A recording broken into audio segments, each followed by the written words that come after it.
This morning we are celebrating Black History Month with the quilters of Jesus Bend, the women of a rural Alabama town preserving the tradition of their ancestors. They use materials like clothing and bed sheets to make quilts such as these. This is their story.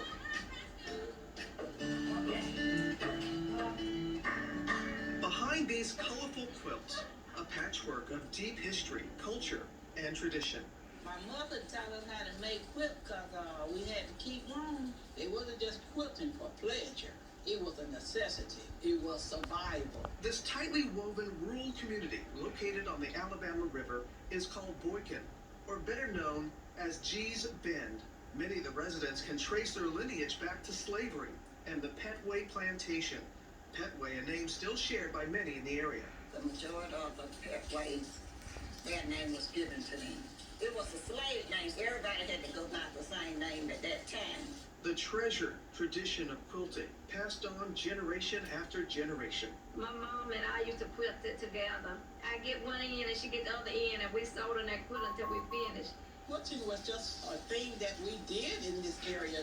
The women faithfully weaving beautiful, intricate designs onto fabric for over 200 years. I look at the cloth. It tells me what kind of quilt I want to make. I believe each one tells a story. When you're doing a quilt, you pattern that quilt sometimes the way your life is. Sometimes it's rough, sometimes it's colorful. It's not just quilting, it's a connection that you make with your quilt. The quilts have become celebrated and recognized as art, part of exclusive exhibits at museums across the country.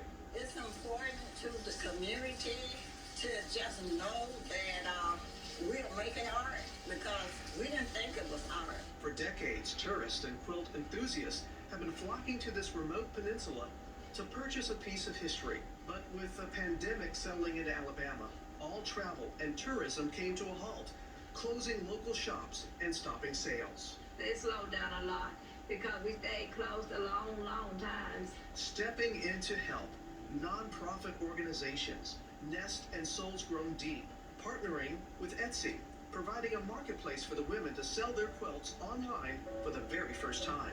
It means a lot to me in this community. This helped me and my family a great deal.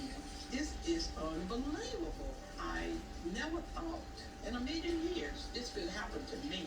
I've been quilting ever since I was a child. G's Bend rich culture and history spreading across the world, one quilt at a time. And to make me feel like I just want to keep on quilting. There ain't no stopping no time soon. I'm going to continue as long as I can. Oh, please don't stop. Oh my goodness, I love their story. The quilts can start at $100. Etsy has a specific section of their page to purchase directly from the G's Bend quilters. And while the quilts have been celebrated for years, this is the very first time that they're able to reach such a mass audience, which will hopefully give these women the recognition they deserve. So talented.